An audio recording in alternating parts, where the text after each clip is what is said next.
Good evening, YouTube, and welcome to the Piper Report. So, a gunman opened fire at a GOP baseball practice. The House Majority Whip, and 4 others were wounded. Now, I'm going to do this. I'm going to report on this from a regressive point of view. If this happened to the Democratic Party, now, first, let me say that this is not what I believe. Okay? But if this would have happened to the Democratic Party, Trump would have been blamed for it. That Trump's rhetoric is what caused these hate-filled bigots on the right to harm those on the left.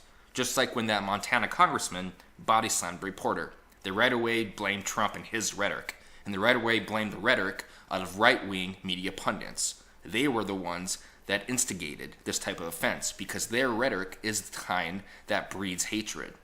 Now, the exact same thing can be said for this. The exact same thing.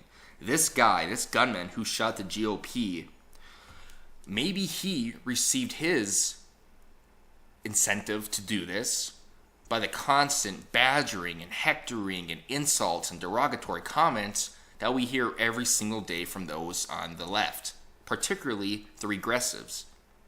Perhaps it's the regressive ideology that is in fact spewing hate. People want to always blame Trump for a hate crime. Well, it's because Trump's president. It's because that white guy hates that black guy. It's because Trump instigated it. Trump's rhetoric is what fueled the narrative.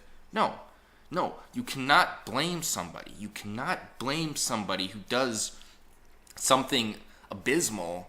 You cannot blame their actions on a political ideology unless the political ideology itself says to do so. What I mean by that, we know from seeing the KKK that they wanted to hang blacks. They wanted to hurt blacks. What Republican or what has Trump ever said that says, I want you to go shoot somebody or I want to go hang somebody here? So there is a very thick line between the two. You cannot draw the parallel like that. The reason I'm saying this is because look what happens here. I think if the media was fair, if those on the left were fair, they would maybe think, hey, wait a second. Maybe it is us. Maybe we are the ones that are fueling this type of hatred to those on the right. Maybe it is our reporting.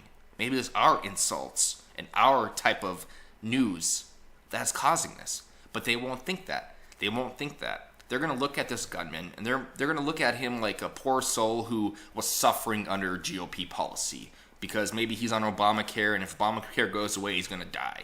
I mean, we may see that. It's possible we won't, but we may see that type of reporting that this guy, he was just a horrible person, but he had bad external factors. External forces were oppressing him, and he had to go out. He had to show everyone that things were wrong. So he did this as a expression of rage against a political ideology that he disagrees with. And that is wrong. You cannot blame somebody. You cannot blame somebody's actions on a political ideology. Whenever something happens to the left, you cannot blame Trump. This guy right here opening fire at a GOP baseball practice, you cannot blame those on the left. But we want to. People always want to blame others for the actions of a few. You cannot do that. This is only going to increase the prominent and prevalent political polarization happening in the world today, especially in the U.S. So I urge everyone to don't stop blaming people for other people's actions. It just doesn't work. As for the article, a gunman opened fire at a GOP baseball practice in Alexandria, Virginia on Wednesday morning. 5 people, including House Majority Whip Steve Scalise and 2 Capitol Police officers, were wounded. The suspect, identified as James T. Hodgkinson of Belleville, Illinois, was shot by police and later died. Some of the tweets here. SAC Tim Slater urges public to call 1-800-CALL-PI or visit blah blah blah. Just met with Capitol Police officers Crystal Griner and David Bailey at the hospital. Thank them for saving my life. Update from Tim Slater, FBI Special Agent in charge. 5 individuals were shot. 4 victims plus shooter. 2 additional individuals had secondary injuries at scene and were transported, transported to hospital. Confirmed the shooter as James Hodgkinson, who died from multiple gunshot wounds to torso.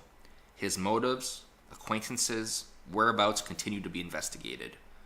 House in Belleville, Illinois, being investigated and car on scene being processed.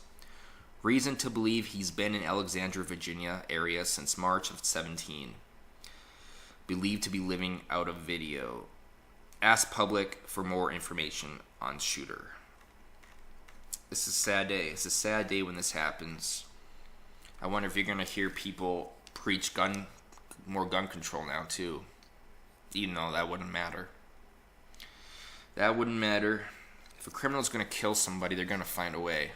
And what we know from gun statistics is that the majority of gun crimes happen from gang members who receive their guns in an illicit manner, who don't go to a gun shop or a Shields and buy their gun over the counter.